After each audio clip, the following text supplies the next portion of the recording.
Story 1. Original post. Am I the a-hole for moving out because my mother is charging me rent after high school?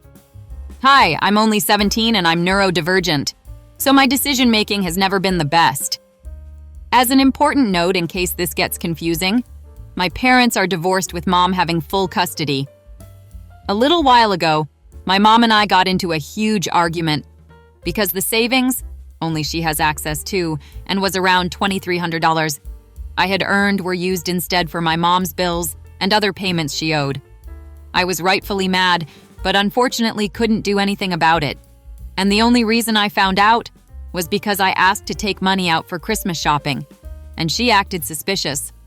Yesterday or so, we were in the car, traveling to my dad's for the weekend, early Christmas, and she tells me that when stepdad's name and I finish paying off the money I owe you, you're either going to need to go to school or pay bills, like the phone bill and such.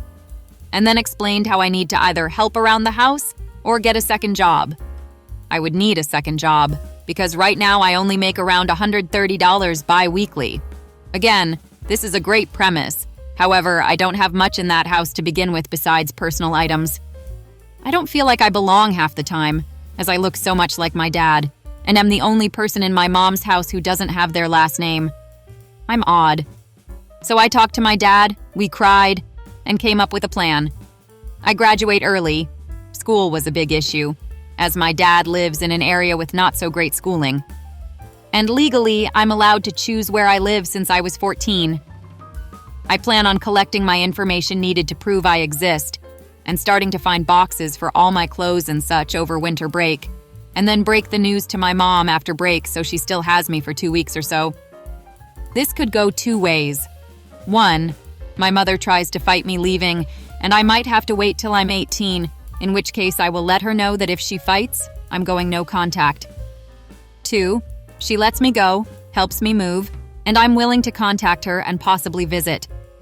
I'm tired of feeling like the cash cow, but she is my mom. I don't want to sue her or make her feel like I don't love her anymore, but I feel like I'm being taken advantage of, and like she's not listening to me. Am I the a-hole for leaving? Edit. To answer some questions I'm seeing often, I was planning on getting another job anyway, as I am already providing for myself financially. My mother has taken money from me before for her credit card debt and bills. Even when I move with my dad, I'm expected to work and help around the house. The difference, and which I should have said this earlier, is my mother's house is a hoarder home. I'm guilty of it as well. Everyone in that house is, including my sister who I share a room with. Not only that, I already clean around the house, take care of all the animals, mow the lawn, and multiple other tasks. I'm not moving because I want to bum around. I feel guilty for leaving my mother because she needs me for her family. Also, I would be graduating high school before I turn 18, and I cannot drive. Mom procrastinates on bringing me to get my permit, and I'm not very knowledgeable about it at all. Again, the issues isn't, I don't want to be an adult. It's, I'm mentally and physically disabled, ignorant, and fearful of losing relationships and going into a debt I can't come out of. Edit 2. If I decide to, I will update this on what happens after I speak to my mother and begin the process of beginning to move, hopefully, but I don't think I'll be on here till then, as it's giving me far too much anxiety. Thank you all for the advice. This is very scary and new to me, and my brain struggles with it. Now for the comments. Not the a-hole. Your mother is the a-hole for stealing your hard-earned savings. And don't worry, she's not going to be alone. She has the stepfather. Let him be her cash cow. I'm glad your dad is willing to help you and let you live with him.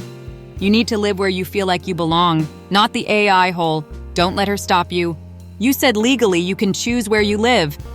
But make sure she doesn't have access to your account anymore.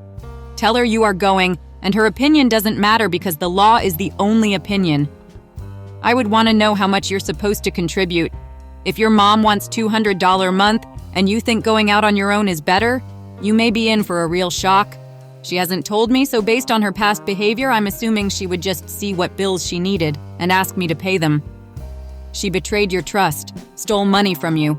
She's not happy that you found out, so she's taking the hard line about you pulling your weight as soon as possible or else. If you can manage to put your plan in motion, she can't stop you from going to your father's, as you say you have the legal right to choose. So don't present this as some sort of "you can't stop me" situation. You tell her you are going to live at your father's and you go. You may want to prepare a bit of information about how you think you'll be able to find work or continue your studies, and how you'll be glad to know that she will have more cash for herself once you are gone. Just make it all upbeat and don't let it turn into a fight. Enjoy your new life if you can manage it.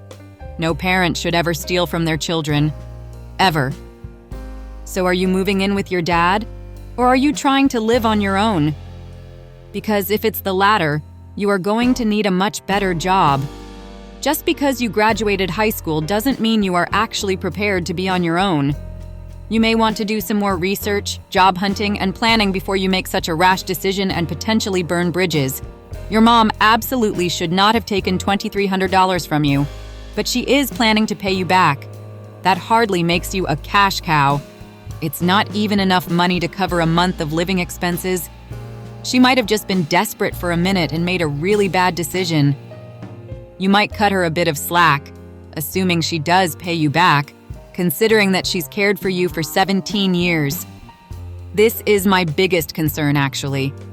To explain further, my mother has been taking, not asking, just taking it, around $500, $600 for credit card debt, possibly more. And my only request was that she told me how much she took, and when she paid me back, so I could keep track. Then she lied. The $2,300 was supposed to go to things like a car, phone, or possibly somewhere to live so I could get my foot in the door. And now that I'm almost an adult, I don't have that startup. But to answer your question, yes. I'm moving in with Dad, and he has offered to make my rent into a savings, distributed into multiple things. Also, he has connections to get me a better paying job where he lives. Update. This is an update, but also a clarification post. Hi. To start off, I'm a 17-year-old non-binary person with divorced parents. I look almost completely identical to my father and connect deeply with him. This has caused some issues, since I live with my mother and stepfather, plus 2 siblings, 12 and 20. For years, I suffered abuse ranging from limited food, cameras in the kitchen so I don't take food to eat, to throwing things at me or slamming me on the ground for talking back. Had Child Protective Service called 3 separate times, and since my mother can't afford another call, has resorted to beating herself in front of me when angry.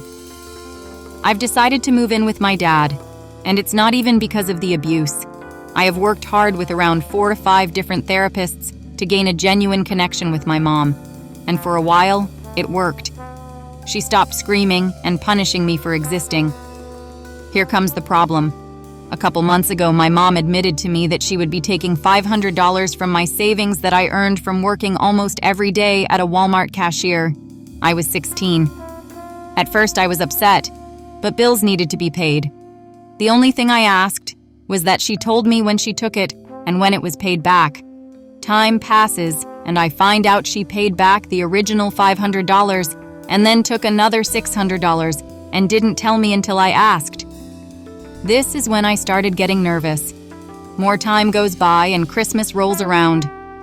I ask for around $100 from my savings so I could shop for my friends and family, and she drops a bombshell on me that she couldn't do that because it was all gone.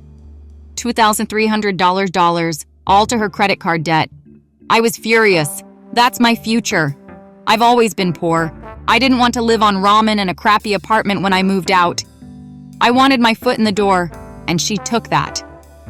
To get to the point, at the end of December, my mom said that if I don't go to college, I will need to help pay bills and help around the house. Content. I already take care of all the pets, and unfortunately, some of the animals they decide to buy are neglected and honestly abused if I'm not home. So I plan to move. My dilemma is that I worked so hard to be okay with my mom again. We were actually becoming a family, and ever since I dropped the news that I'm moving, this weekend actually, she's just been angry. Am I the a-hole for leaving when they need me to pay bills? The house could fall apart without me doing things. Edit. In case anyone is wondering, No, my 20-year-old brother doesn't pay bills. He's graduated from college and does his own thing. And my 12-year-old sister doesn't even know how to do chores. I also found out yesterday that after my mom bled my funds dry, they have started borrowing money from my older step-brother. Edit 2. A lot of questions I see, and the answers to them. Also, I won't be answering any more comments unless I really want to. So sorry. Question. Stuff about locking down and checking my credit. Answer. I misunderstood a comment, and to clarify in my own words, I only had a debit account and savings under my mother's name. I recognize and understand the concern that she might make credit cards under my name, and I will be checking that when I'm safe. However, my mother had lost my social security card for a couple years now, and just got a new one, which I have secured and put away. Thank you all for educating me though. I'll check it out. Question. Can you move in with your dad? Answer. Not sure if I was clear enough, but yes, I can, and am actively doing so. I leave for his place on the 18th, and as long as my mother doesn't go crazy and try to call the cops on me, she's the legal guardian, the process shouldn't be hindered. Also, I have a backup plan if she does, including collecting evidence of her abuse to me, to the animals, etc. Not to mention she has 3 warnings of CPS calls permanently on her record, while my father has one. The one is my mother called it on my dad, trying to take me away from him forever, with false claims. Question. Can you help your younger sister? Answer. No. Not only can I not help her, I do not want to. Call me selfish, but this kid is a monster. Born accidentally and then worshipped. She's my mom and stepdad's kid, their actual kid.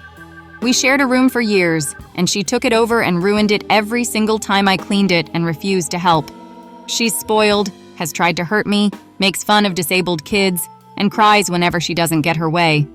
She hates me, and when I told her I was moving out, she didn't even bat an eye, because now she has her own room. Thank you all for the support. This has been hard for me. I'm autistic, and a stupid amount of other things due to genetics and a bad family background.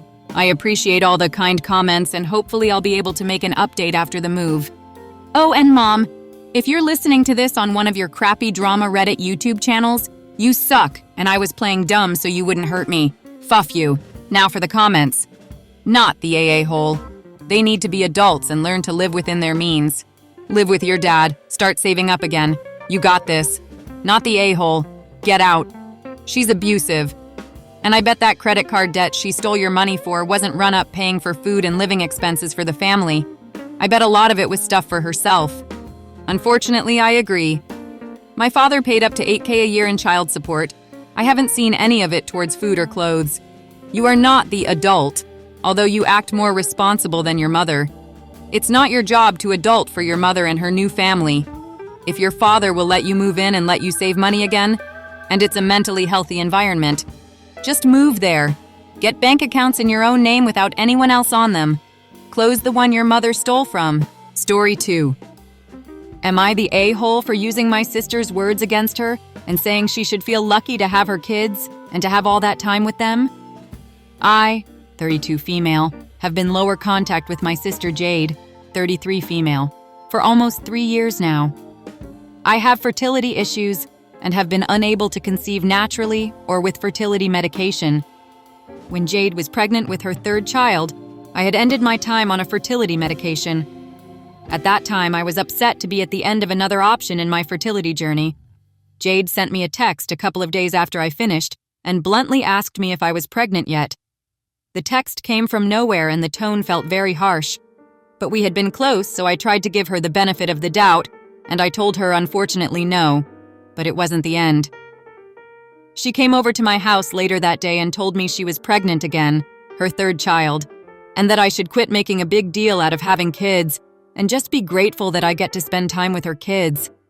She said she had been ready to announce her pregnancy the day I had ended my time on the fertility medication, and then Mom goes and asks me about it in the family group chat, which is for the 2 of us and our parents. I told her I had no idea, and if she had wanted to announce, I wouldn't have blamed her. She said I might not have, but everyone would have thought she was selfish and insensitive. She told me I should just accept I'm meant to be a babysitter, not a mother. She told me to feel lucky for what I had and embrace it and I could be useful to her more. My husband and I babysat a lot for Jade and her husband. I was also her second birthing partner for her first 2 kids because her husband isn't the best in medical situations. It did hurt me to hear Jade talk like that. But I didn't want to think the worst of her, and I asked her if she was okay, if anything was wrong, and she made it so clear that she really didn't care about me and saw me as a useful tool, babysitter, instead of a person who had her own stuff going on. She even told me she was glad it had failed because I could give up and focus on our kids. At that point, I pulled way back and were no longer close in any kind of way. Jade was surprised at first, and then she told me I was just selfish and trying to be something that I wasn't meant to be, meaning a mom.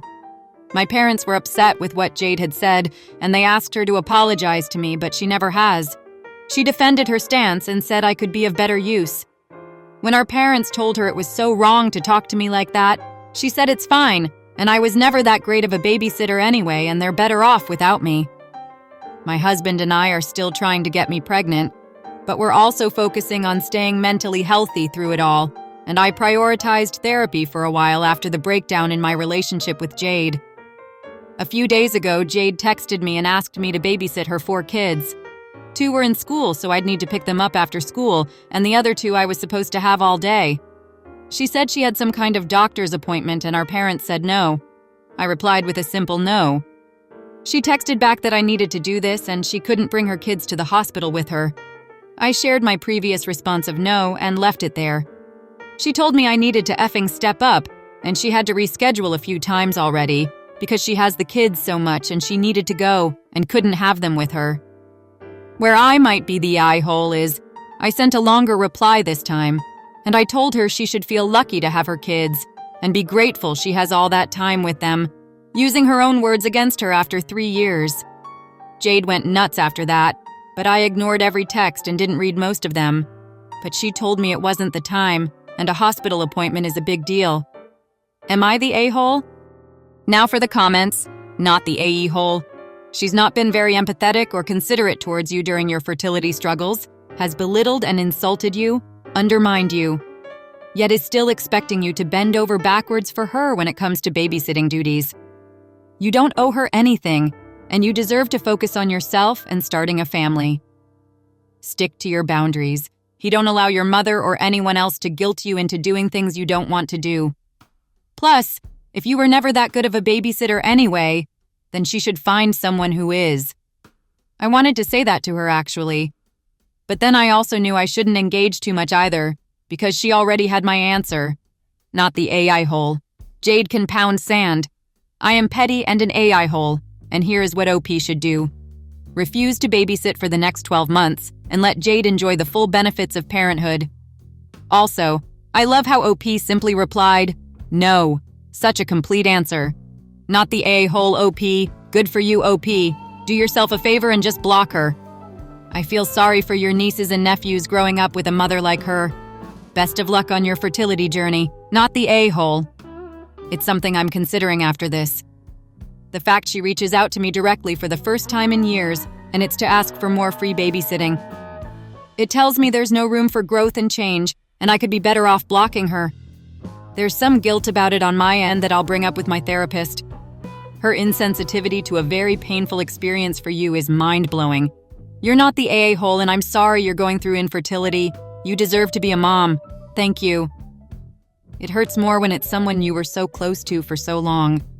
The fact I never let my infertility stop me being happy for her or there for her, and she still reacted like she did, makes it more hurtful, honestly.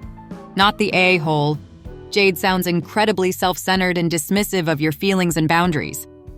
The fact that she told you to feel lucky to be around her kids, dismissed your struggles with infertility, and treated you like a babysitting service is deeply hurtful and disrespectful.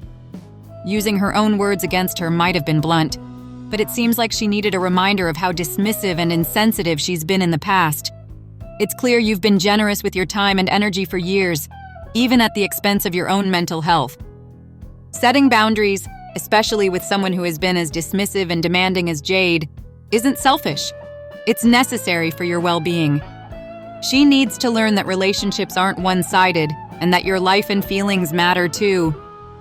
Her hospital appointment might be important, but that doesn't erase the years of hurt she caused or entitle her to your time and help, especially when she's repeatedly shown she doesn't value you beyond what you can do for her. Stick to your boundaries. You're doing the right thing. Story 3. Am I the a-hole for not offering to host my niece's shower? I am the one in my family that hosts get-togethers, holidays, graduation parties, showers, etc. I am an event planner and own a small event hall, so it just makes sense. Plus, I genuinely enjoy it. My side of the family is huge, lots of siblings and kids. I have always offered up my event hall and planning for their use, even though it comes at a cost for my business. My niece, now 25 female, we can call her Mary, has taken me up on that 3 times in the past for her post-elopement party and 2 baby showers. For each of those, she gave me no directions, just said, "Do whatever you want." So I did, trying to keep her in mind. At her first baby shower, she turned up 30 minutes late in raggedy sweats, stayed long enough to eat and gather up the presents, then left. No thank you offered. My brother and SIL, her parents, made excuses, saying the pregnancy was very rough. So we made allowances for that. At her post-elopement dinner, she again showed up late, stayed on her phone the whole time, ate, and left. Again, no thank you. When my mother commented on that, my brother said she was going through some newlywed stress as an excuse. Her second baby shower started the same way. When she asked me to gather up all the presents so she could leave, I suggested she stay and open them so everyone could enjoy seeing what was given. She scoffed and said, "I don't want to stay at these little parties any longer than I have to." So I gathered up the presents and decided not to offer my little parties to her in the future. Fast forward to her sister's wedding shower. We have a delightful time, even though Mary has done the usual eat then leave without offering to help or just be there for her sister. My brother and I are loading up the presents when he mentions that Mary is expecting again. And when can I host the shower? I told him I wouldn't be offering this time around and why. He was taken aback and said that he was surprised I was letting that comment get under my skin. But whatever, my choice. The next day I get an irate call from Mary. I remind her that she said she didn't care for my parties, so why does she want it anyway? It turns out she got rid of all her baby supplies and needed a shower to get the presents. I told her to post her registry online and I'm sure people would help her out. She got angry and hung up. Then my brother calls. He says I'm being childish. I told him that if he wants the shower he can pay for it and gave him the standard quote for that event cost. He just sputtered and said they'd have someone else host. The family is divided on this one. I still feel like I am not being unreasonable. Am I the a-hole? Now for the comments. Not the a-hole. She shows zero appreciation for people, you, going to the trouble to arrange events, and basically uses you to gather people to give her stuff, with no effort or financial responsibility on her part. Basically, she expects everything to be given to her, and her spoiled majesty is aghast you won't keep up her status quo. Your brother and others are just enabling her. No one seems to register that it costs you time and money for someone who doesn't appreciate it in the least. Not the eye-hole and who has a baby shower for every kid? She's 25. It's not like this was a 10 years down the line surprise. Why isn't keeping her baby stuff instead of using you to crowdsource for gifts? She and her parents are so entitled. I'm sure others in your extended family have noticed she can't even pretend to be thankful before collecting and her gifts, stuffing her face and leaving each time. That was my thinking. Where I live, you get one baby shower. Doesn't matter if you end up with 1 or 10 kids, you get one shower. Sometimes if, as you note, there's a huge age gap, really kind friends might throw a small second one. However, it's also acknowledged that once you have kids, you start having other mothers in your social circle. So getting hand-me-downs is more a thing. Not the a-hole. Your niece is using you to get free gifts. She shows no appreciation whatsoever to the effort you have put into any of these events that you have planned for her, not to mention the time and money that you have put into them. The fact that her father expects you to provide a free venue for the latest child is just ridiculous. Back in my day, and boy am I showing my age here, we passed around the big ticket items once we were done with them until the next little one came along. with the exception of the crib mattress for safety reasons. I had purchased a small portable bassinet that I'm pretty sure went through at least 10 kids by the time we finally retired it. Friends, relatives, in-laws, and finally nieces' kids. Babies outgrew the clothes before they could be worn out, and when a new little one came along, we gifted the essentials: diapers, wipes, new onesies if the knees-toes had been worn through from crawling. Your niece is being a complete mooch, in addition to being entitled and rude as fuff. Thank you for listening. If you like the video, consider like and subscribe. If you want more stories like these, turn on your notification to receive the latest stories.